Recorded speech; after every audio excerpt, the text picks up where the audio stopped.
This November, voters will decide whether to increase the amount of money lawmakers can save in case of an emergency. Curtis Ming explains what could change under Proposition 2. The thought process for Prop 2: when times are good, California should squirrel away more money for when times are tough.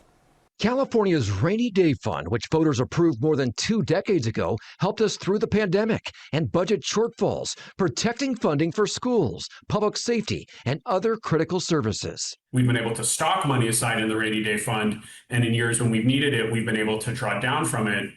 Part of the challenge, though, is that the Rainy Day Fund is limited to 10% of the general fund.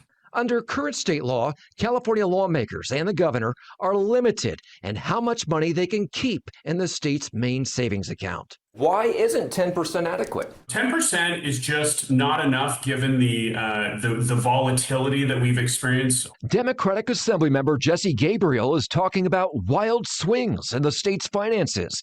In 2022 and 23, the state had an estimated $101 billion surplus, according to the Department of Finance. But just 2 years later, in 2024-25, the state estimated a $47 billion deficit.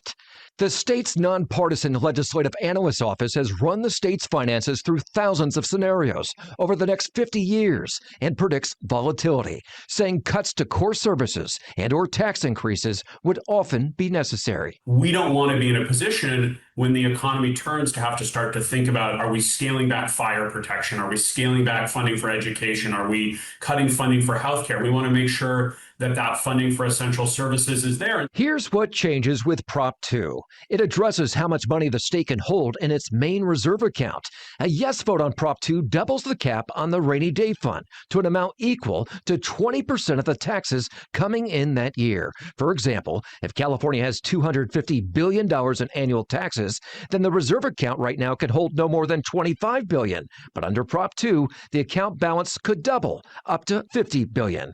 In especially good years, state leaders are required to put away more of the surplus and pay down more debt. And before we start spending money on new programs and services or other ideas that elected officials have, let's keep putting money in our savings account until we hit that 20% number. Critics of Prop 2 say the proposed changes bankroll California's overspending and even encourages it.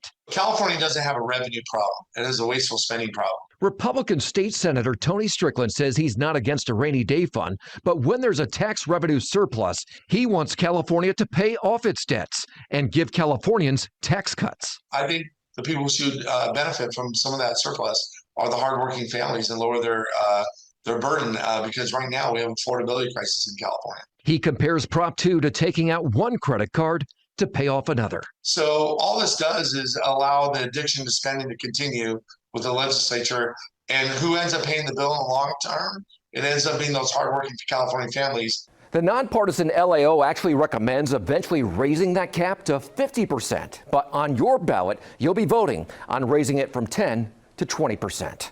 Back to you.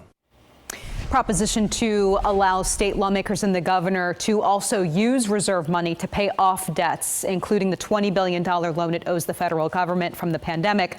But the measure does not require them to pay off the debts like that one.